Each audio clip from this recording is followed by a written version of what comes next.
बिस्मिल्लाहिर्रहमानिर्रहीम। अस्सलाम वालेकुम नाज़रीन, आप यूट्यूब चैनल देख रहे हैं। मैं इमरान खान हूँ। सबसे पहले जो है वो बड़ी खबर ये है कि पाकिस्तान तहरीक-ए-इंसाफ के कुछ लोगों को रिहा किया गया है जो मिलिट्री कस्टडी में थे और उन पे फ़ौजी अदालतों में मुकदमा चलाए गए थे। खबर ये कह रही है और ISPR की जानिब से बयान जारी किया गया है जिसके मुताबिक सानिया 9 मई की सज़ाओं पर अमल दरामद के दौरान मुजरिमों ने कानूनी हक इस्तेमाल करते हुए रहम और माफ़ी की पटिशन्स दायर की। मजमूई तौर पे 67 मुजरिमों ने रहम की पटिशन्स दायर की। ये 105 हैं।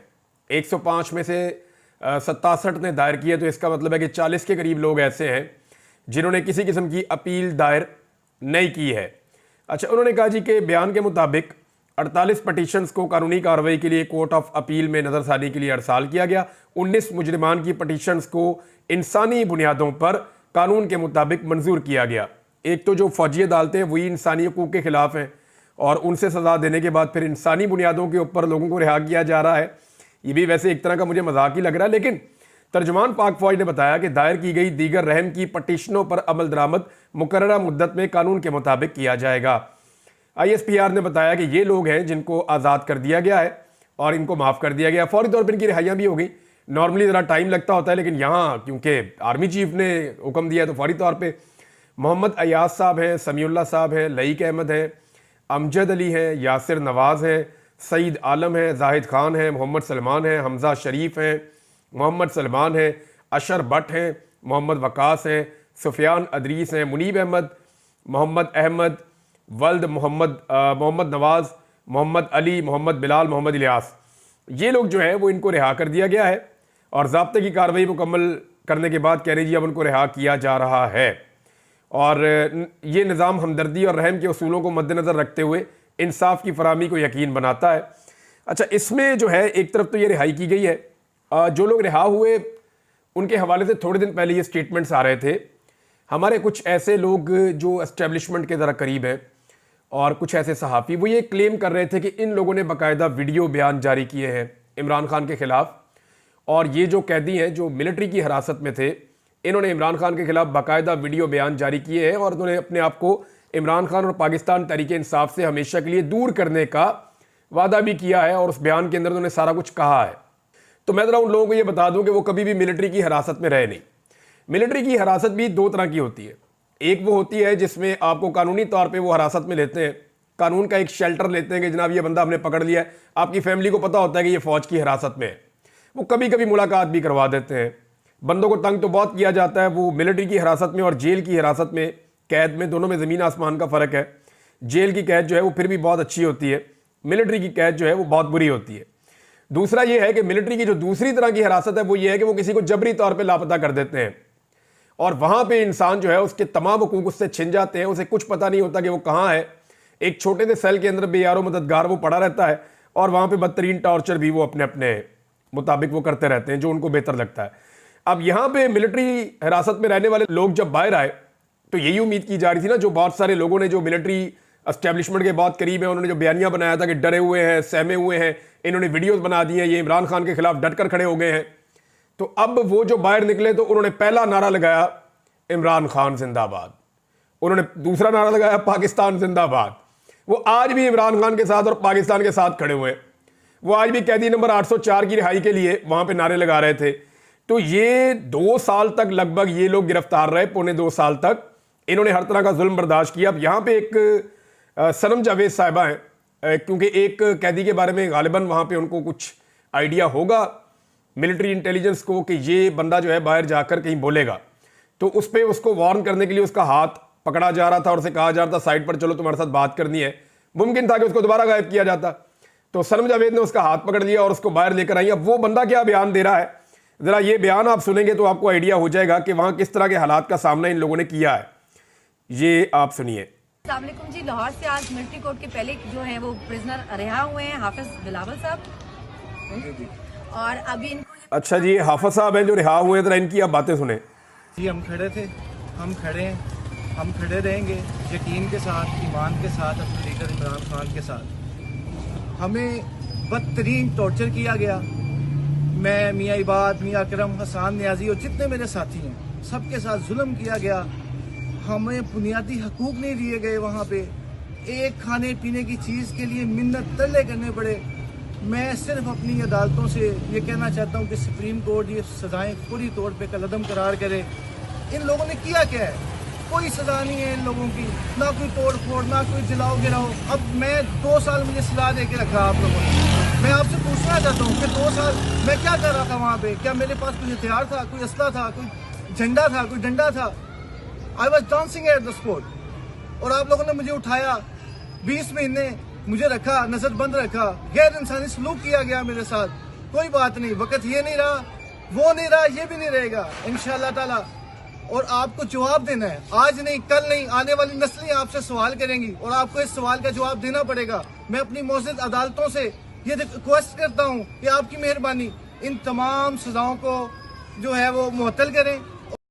ये तफसीली बयान है, लेकिन आप अंदाज़ा कर लें कि ये है जनाब वो खौफ जो फैलाया गया है नौजवान नस्ल में। ये बंदा 20 महीने मिलिट्री कस्टडी में रहकर आया और आकर वो क्या बता रहा है कि जनाब खाना पीना नहीं मिलता था, तंग करते थे, टॉर्चर करते थे, परेशान करते थे, बहुत जुल्म हमारे ऊपर किया गया फौजी हिरासत के अंदर, और ये किस बात की हमें सज़ा दी गई? हमने तो कुछ किया ही नहीं। और अदालतों से वो अपील कर रहा है कि जनाब ये मामला ख़त्म करें, ये ड्रामा पाकिस्तान में नहीं होना चाहिए। तो एक तो जो लोग बाहर निकले वो फिर इमरान खान के नारे लगा रहे हैं, तो जो खौफ फैलाने का एक बड़ा तासुर बनाया जाता था वो नहीं है। मैंने आपको पिछले वीलॉग में कहा कि CBMs होंगे। CBMs का मतलब होता है confidence building measures. Imran Khan साहब ने कहा जाओ उनको बोलो जो मेरे मुतालबात हैं उनके ऊपर काम करें, फिर मैं देखता हूं क्या करना है। यानी ये वो आदमी है जिसको पकड़ के पाकिस्तान की एस्टेब्लिशमेंट ने जिस वक्त जेल में डाला तो उन्हें ऐसा लगता था कि ये माफिया मांगेगा। मुझे अल्लाह रब्बुल इज़्ज़त पे इतना भरोसा है, और ये वाला जो सारा वाकया देखने के बाद, यानी मेरा रब कितना बड़ा है कि मैं उस वक्त कैद में था, मुझे बांधा हुआ था, मेरी आंखों को भी बांधा हुआ था, मेरे हाथों को ऐसे कुर्सी के पीछे यूं बांधा हुआ था, और मुझे एक ऑफिसर बड़ी रऊनत के साथ पूछ रहा था कि इमरान खान कब तक टूट जाएगा। तो तब मैंने उन लोगों को यह बात बताई थी कि आपके पास 15 दिन है, आप कर लें उसके साथ जो आपने मामला करना है। वो फिर बाहर नहीं आएगा, आपके पास प्लान नहीं है उसको बाहर निकालने का, कैसे आप निकालेंगे बाहर? यानी मैं उनके साथ लंबी डिस्कशन में गया था, मैंने उनको यह कहा था कि वो अपनी कैद का गुलाम बन जाएगा, फिर आपके पास बाहर निकालने का क्या प्लान है? तो आज ये उसको बाहर निकालना चाहते हैं, वो बाहर नहीं निकलता। वो ये कहता है कि मैं अपने तरीके से बाहर निकलूंगा, इज्जत के साथ बाहर निकलूंगा, जैसे सर उठाकर मैं अंदर गया था उसी तरह सर उठाकर मैं बाहर आऊंगा। जेल का छोटा दरवाजा मैंने आपको कहा था बड़े लंबे अरसे से खुला हुआ है, जिससे निकलकर इमरान खान के पास एक दफा मौका था पाकिस्तान से बाहर जाने का भी। आज इमरान खान साहब ने कंफर्म भी किया सहाफियों से जो खबरें आ रही हैं कि जनाब अटक जेल में मेरे पास ये ऑप्शन थी कि मैं पाकिस्तान से बाहर 3 साल के लिए चला जाता, मैं नहीं गया। वो कह रहे हैं, अभी मुझे कह रहे हैं कि हाउस अरेस्ट हो जाओ, लेकिन पहले मेरे सारे कारकुनों को छोड़ो फिर मेरी बात होगी। और ये इमरान खान साहब जो कह रहे हैं ना, ये कारकुन इनको छोड़ने पड़ जाने हैं, क्योंकि सैकड़ों की तादाद में कारकुन छोड़े जा रहे हैं। अभी भी जो है वो चंद हजार कारकुन जो है वो जेलों में मौजूद हैं, लेकिन जिस हिसाब से ये छूट रहे हैं, आने वाले 1-1.5 हफ्ते के अंदर पाकिस्तान तहरीक इंसाफ के सारे कारकुन छूट सकते हैं। लेकिन जरूरी यह है कि जो 4-5 बड़े अहम लोग लाहौर में कैद हैं, जिनमें शाह महमूद कुरैशी हैं, यास्मीन राशिद साहबा हैं, उमर चीमा साहब हैं, मियां महमूद रशीद साहब बीमार हैं, अभी हाल ही में लेकर जाना पड़ा उन्हें अस्पताल के अंदर कार्डियोलॉजी में, एजाज चौधरी साहब वो भी बीमार हैं। इन लोगों को छोड़ना बहुत जरूरी है। जब तक ये लोग नहीं छूटेंगे, इमरान खान साहब ने बाहर कोई नहीं आना, और निजाम अब उनका तरला मिन्नतें कर रहा है। जिस आदमी को गिरफ्तार करने के लिए पूरा निजाम तरसा हुआ था, इधर से पुलिस, उधर से पुलिस, इधर से ये, इधर से ये, वो उस वक्त भी हंसता था कि यार मुझे गिरफ्तार करना चाहते हैं, क्या करना है तुमने, क्यों मुझे गिरफ्तार करना है? अब उसको गिरफ्तार कर लिया तो अब छोड़ा नहीं जा रहा, यानी अब छोड़ना चाहते हैं, समझ नहीं आ रही है छड़िए किस तरह, क्योंकि इमरान खान को छोड़ेंगे तो पाकिस्तान उसके साथ चलना शुरू कर देगा। अब पाकिस्तान जिसके साथ चलेगा वही पाकिस्तान को चलाएगा। तो ये इमरान खान के बाद ये सहूलत आ चुकी है, military courts are not courts, ये फौजी अदालतें होती ही नहीं है। इसके ऊपर जो रद्द-ए-अमल आया ना पाकिस्तान तहरीक इंसाफ का, वो बड़ा मेरे ख्याल में काबिल तारीफ है। बैरिस्टर गौहर के ऊपर आप लोग तनकीद करते हैं, उनका अपना एक मिजाज है, लेकिन यहां पे जो उनका बड़ा कानूनी मौक़िफ़ है उसकी जितनी तारीफ करें आप उतनी कम है। उमर अयूब साहब ने बात की, अपोजिशन लीडर, उन्होंने कहा मैं कोर्ट को ही नहीं मानता तो मैं उसके फैसले को क्यों मानूं, ये सजा ही गलत है तो माफी कौन सी ठीक है। उन्होंने कहा जी ये तो बंदे की सजा ही गलत है, ये बाकी सारों को भी छोड़ देना चाहिए। जब सजा ही गलत है, कस्टडी गलत है, फैसला ही गलत है, तो फिर उसके बाद माफी वाला कौन सा जो है वो कारनामा हुआ है। अब इस पर बैरिस्टर गौहर ने कहा कि सानिया 9 मई के 19 मुजरिमान की सजाएं माफ करने के ऐलान पर रद्द-ए-अमल देते हुए बैरिस्टर गौहर ने कहा कि 19 लोगों के लिए माफी का ऐलान बड़ी पेशरफ्त नहीं है। बुनियादी तौर पे 67 लोग थे, 19 को माफी मिली, जबकि 48 ने अपीलें फाइल की हैं। बैरिस्टर गौर का कहना था कि तहरीक इंसाफ मिलिट्री कोर्ट्स में सिविलियन के ट्रायल के हक में नहीं है, किसी भी सिविलियन का ट्रायल मिलिट्री कोर्ट में नहीं हो सकता, सुप्रीम कोर्ट इस हवाले से तय कर चुकी है। ये क्लियर कर दिया उन्होंने कहा ये कौन सी बात है, यानी एक सजा ही गलत है तो फिर उसके ऊपर आप बंदे को जो है वो माफी किस चीज की दे रहे हैं। तो जनाब ये इससे मेरे ख्याल में ये सीबीएम ने मिलिट्री एस्टेब्लिशमेंट जो है वो अपना थोड़ा सा इमेज बिल्डिंग कर रही है इमरान खान की और पाकिस्तानी कौम की नज़र में। लेकिन मजे की बात यह है कि उनके जो करीबी साथी हैं जिनकी जो उनके बिहाफ पे धमकियां लगाते हैं, ऐसे सहाफ़ी भी हैं ना, ऐसे बहुत सारे दानिश्वर हैं जो मिलिट्री एस्टेब्लिशमेंट के बिहाफ के ऊपर पाकिस्तानी कौम को धमकियां लगाते हैं। वो अभी भी धमकियां ही लगा रहे हैं कि ऐसे हो जाएगा वैसे हो जाएगा। यानी एक तरफ बेचारे मिलिट्री एस्टेब्लिशमेंट वाले कोशिश कर रहे हैं कि अवाम के अंदर हमारे मामला बहाली की तरफ जाएं, ज़रा ताल्लुकात बेहतर हों, लेकिन ये जो टाउट्स हैं ये दोबारा से कह रहे हैं नहीं जी नहीं, ये तो ऐसे करके हो जाएगा और अभी ये भी होना, अभी डंडा भी चलना है। तो चला लो जनाब डंडा, जितना डंडा पाकिस्तान में पहले चलाया उससे कोई फर्क तो पड़ा नहीं। मैं लोगों को आपको सुनवा रहा हूं, दिखा रहा हूं, आप ये देखें, लोग वहीं पे खड़े हैं जहां वो पहले खड़े थे। एक और खबर नाज़रीन, ये इंपॉर्टेंट खबर है, पाकिस्तान तहरीक इंसाफ हुकूमती वफ्द के साथ मिली है, क्योंकि जो मुज़ाकरात है ना, मैंने आपको बताया 2 तरह के मुज़ाकरात हो रहे हैं। एक मुज़ाकरात हो रहे हैं बैकडोर, ये मुज़ाकरात खुफिया हो रहे हैं, इसमें इमरान खान साहब भी इन्वॉल्व हैं, कभी कभी अडयाला के दरवाजे खुलते हैं और वहां पे लोग भी जाते हैं मिलने के लिए।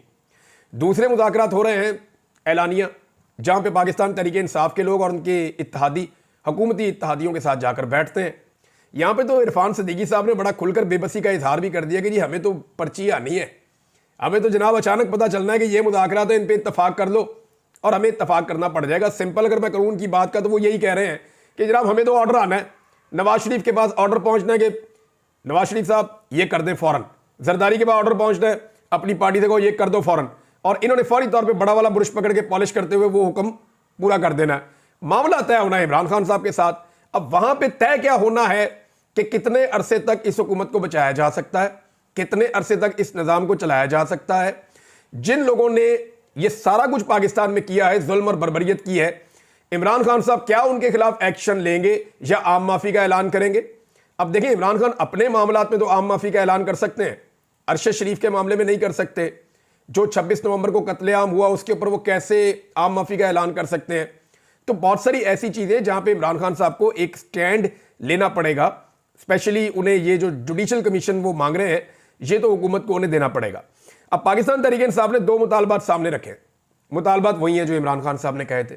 जेल में बैठ के वो आदमी इनके दिमागों के साथ खेल रहा है कि जनाब जितने बेगुनाह कैदी हैं, अंडर ट्रायल कैदी हैं, कानून के मुताबिक उनको रिहाई दी जाए। और दूसरा 9 मई और 26 नवंबर जो है उसके ऊपर जिसपे बयानिए खड़े किए जाते हैं दोनों तरफ से, इन दोनों के ऊपर जुडिशल कमीशन बनाया जाए ताकि दूध का दूध और पानी का पानी हो जाए।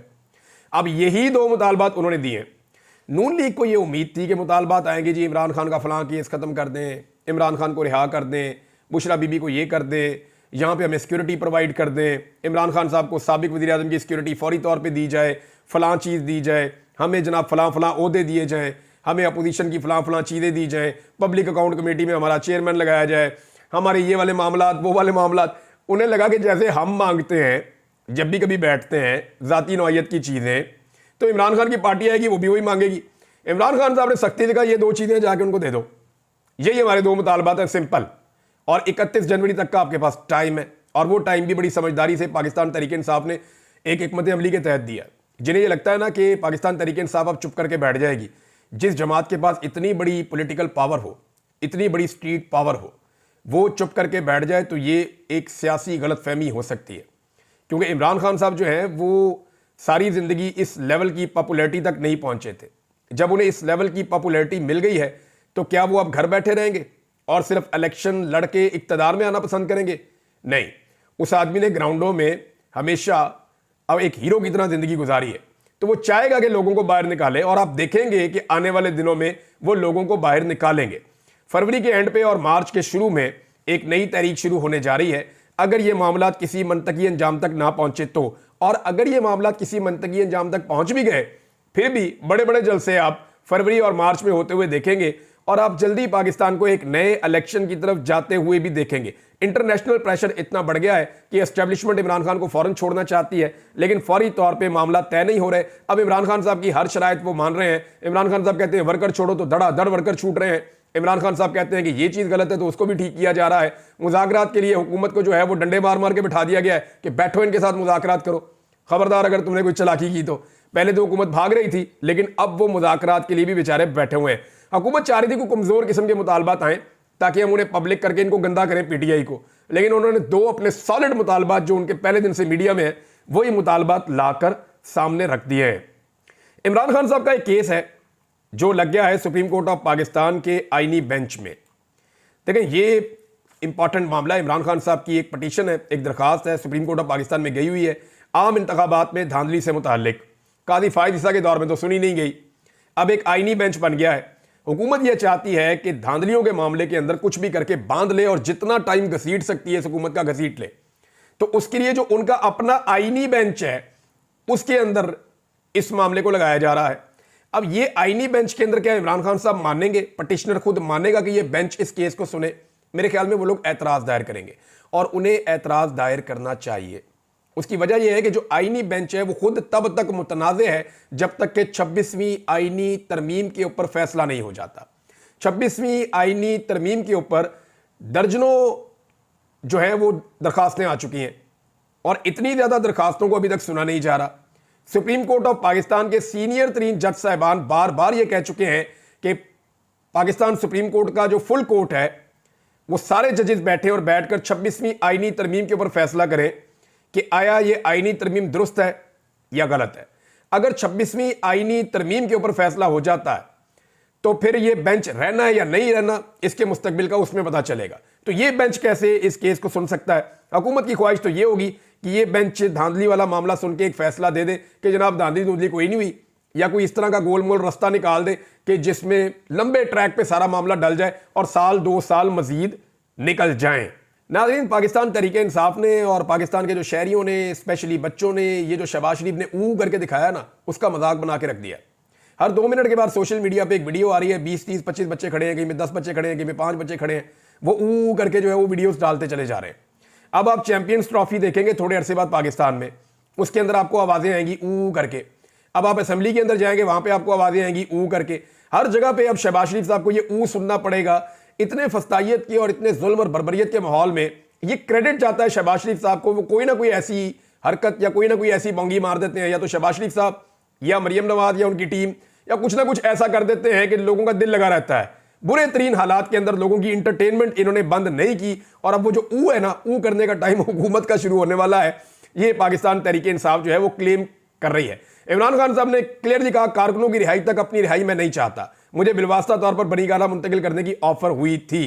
एक बड़ा जबरदस्त स्टेटमेंट है मरियम नवाज का, वो आजकल दोबारा वायरल हो गया है। ये स्टेटमेंट मरियम नवाज ने दिया था 11 मई 2018 को। स्टेटमेंट बड़ा मजेदार है।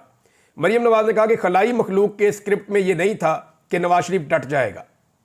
उस वक्त तो उन्होंने इस तरह से कहा ना कि खलाई मखलूक के स्क्रिप्ट में उन्होंने पूरा स्क्रिप्ट लिखा, नवाज शरीफ को ये कर देंगे, वो कर देंगे, ऐसे कर देंगे, फारग कर देंगे, लेकिन नवाज शरीफ डट गया, उनके स्क्रिप्ट में ये नहीं था। तो आज साबित हो रहा है कि उनके स्क्रिप्ट में जो नहीं था वो नहीं हुआ। यानी खलाई मखलूक के स्क्रिप्ट में ये नहीं था कि नवाज शरीफ डट जाएगा, तो फिर वो नहीं डटा। यानी जो खलाई मखलूक ने स्क्रिप्ट लिखा उसी के मुताबिक नवाज शरीफ चला। खलाई मखलूक के स्क्रिप्ट में था कि नवाज शरीफ बड़ा वाला बुरश लेके आएगा बरतानिया से और अपनी बेटी और अपने भाई के साथ मिलकर लगातार पॉलिश करेगा। तो आपने देखा कि जो खलाई मखलूक का स्क्रिप्ट था पॉलिश के हवाले से इस खानदान ने उसके ऊपर मिनो अन अमल किया है और बिल्कुल उसी रास्ते पे चले हैं जिस तरह खलाई मखलूक ने स्क्रिप्ट लिखा था। मरियम नवाज ने एक स्टेटमेंट दे दिया, किसानों की गंदम तबाह करने के बाद, किसानों के चावल की फसल तबाह करने के बाद, किसानों का गन्ना तबाह करने के बाद फाइनली एक स्टेटमेंट और दे दिया। भी हालात तो ये है कि जो इस मरतबा गंदम की काश्त हुई है वहाँ पे भी टारगेट पूरा नहीं हुआ। लगभग 20 से 25% काश्त कम ज़मीन के ऊपर हुई है और ये जो कम काश्त हुई है ना, इसका नुकसान आपको आने वाले वक्त में भी पता चलेगा। और ये कम काश्त होने की वजह यह है कि किसान को कीमत नहीं मिली उसकी गंदम की। तो मरियम का दावा सुने आप, मुस्लिम लीग नून की हुकूमत जब भी आती है काश्तकार खुशहाल होता है, किसान से किया हर वादा पूरा करेंगे।